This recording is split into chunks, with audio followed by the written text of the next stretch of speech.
Give me a minute and let's take a look at the situation on the northern flank of the Avdiivka axis. So you can see there's the city of Avdiivka, and up north there where that red rectangle is, let's magnify that area.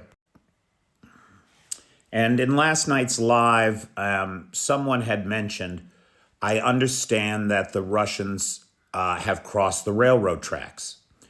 And as you can see from the map here, the red areas are Russian controlled. Those red arrows indicate the direction that the Russians are pushing.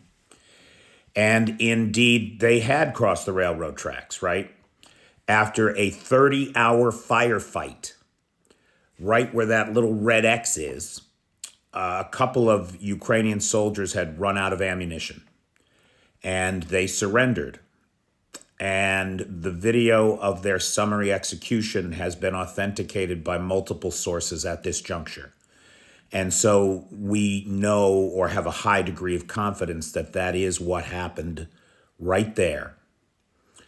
Now, the practical upshot of this advance by the Russians was twofold. The first thing was they were able to establish defensive fortifications first at the first intersection of the tree line. They were then able to advance along the tree line and establish a second defensive fortification.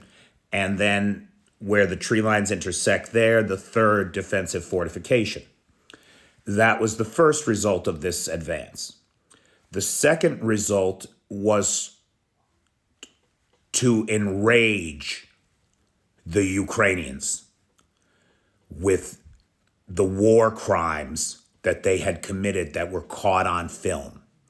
And the Ukrainians responded first with massive artillery and drone strikes against these positions to soften them up and drive the Russians into hiding in the trenches or to eliminate them outright.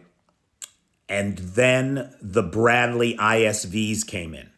Now, look, last night in the live, there was some troll in there saying, oh, the Ukrainians aren't even using the Western equipment. They're keeping them all, safe, or they're selling them off on the black market. This is such a load of Russian disinformation bullshit that we've got video.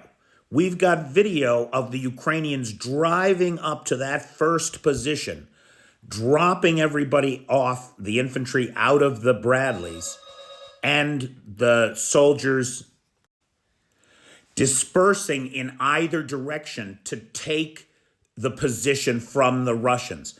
Here's the footage of the guys getting out of the Bradleys. So please, don't tell me that the Bradleys aren't in use on the front line, that Western equipment is being kept safe somewhere. It's right out there, and it's doing its job, safely delivering the fighters of the Ukrainian armed forces to the forward positions, where they then successfully eliminated the enemy, taking that first forward position. The ISVs then repeated this process. They delivered the guys to the second fortification in the middle of the tree line, where they cleaned the Russians right out of there. Rinse, repeat. Lather, rinse, repeat.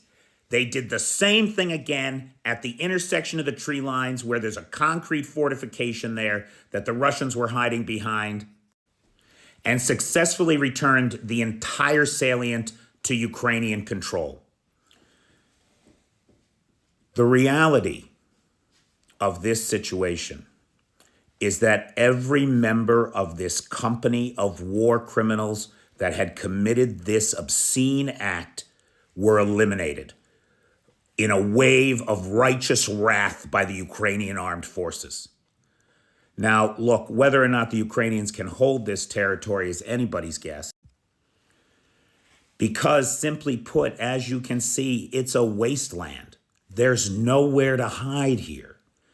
And that's why this territory keeps going back and forth.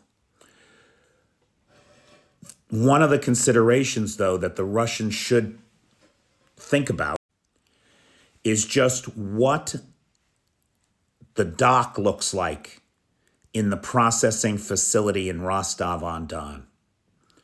Those are caskets right there. And they are filled with the bodies of the Russian dead.